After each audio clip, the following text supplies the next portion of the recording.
Hey Bobcats, I'm Kaylee and welcome to our new segment, Bookworm Reviews, where we have students from our school do interviews on books that they've read. And if you want to do your own interview, make sure to sign up in either Miss Pajak's room or Miss Cockrell's in room 107 and 119. For our first interview, we're here with Molly. So what book are we talking about today? Pet Sematary by Stephen King. All right, could you tell us a little summary of the book, please? So it starts out with this family that moves to Ludlow, Maine, which is a small town from Chicago. And there's this really big highway that goes through this really small town, and it's really dangerous because these huge trucks go by it. And they move here, and the town is already like super eerie and like supernatural. You know, like the little baby boy gets like stung by a bee, and the girl like falls and hits her knee and bleeds and stuff. And then they have this neighbor, and they find out the neighbor is a really old guy that's been here for years. And they go off to this trail because he's showing them around. And then they find out about something called the Pet Sematary. But the wife doesn't like it. She said, "No, get back here, guys. We're not going down there." So the Lewis, which is the husband's name, he gets a job in the medical field. So he's like a doctor, basically. So his first day, he goes in, and there's this guy, and he's got his head like all mangled and stuff because he was a bicyclist and he got ran over by a car.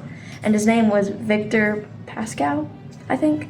And so he was like talking and stuff, so he was being really eerie. And so Lewis comes home, and he's obviously really troubled and stuff like that. And so then eventually one day the family is, playing out in this field, and their little boy, Gage is his name, he's like a little baby, and they're flying kites, and the kite goes off and into like over the highway. So the little boy comes running over, and so they're all like trying to get him because there's a really big truck coming. So they're trying to get him out of the highway, but the dad like just barely misses him, and he gets ran over, and he passed away. So before this, Lewis and the old guy across the road, the one that introduced him to the Pet Sematary,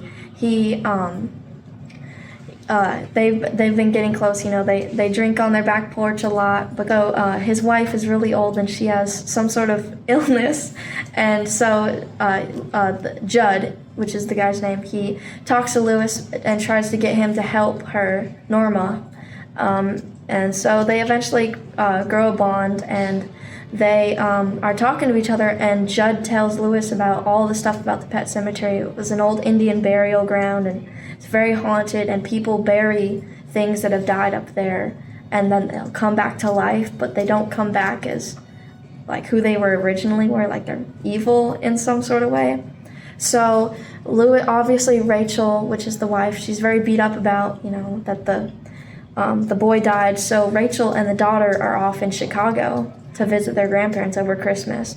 And Lewis and Judd bury Gage, the little boy, at the Pet Sematary to try to bring him back.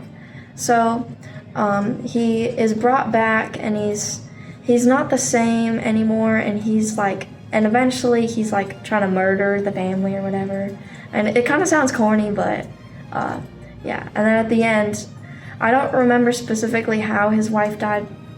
Gage killed his wife, the mom, and so the book ends with her husband burying her at the burial ground, and then she comes back and is like this, like, I don't know, zombie, but they're, you know what I mean, like they're evil, I guess, and that's when the book ends. Anyway, it was really interesting.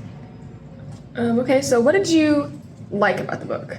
I liked that it was it had a lot of plot twists, and it was really unpredictable in a good way, and I liked how everything like kind of connected. Who's your favorite character in this book? Lewis, the husband. All right. What did you not like about the book? I didn't like that it ended on a cliffhanger, and I didn't like that he never did a part 2 or a sequel. So overall, what would you rate this book out of 5? I would rate it probably like a 4.5 out of 5. It was a really good book. Well, thank you for watching, Wildcats, and we'll see you in the next video.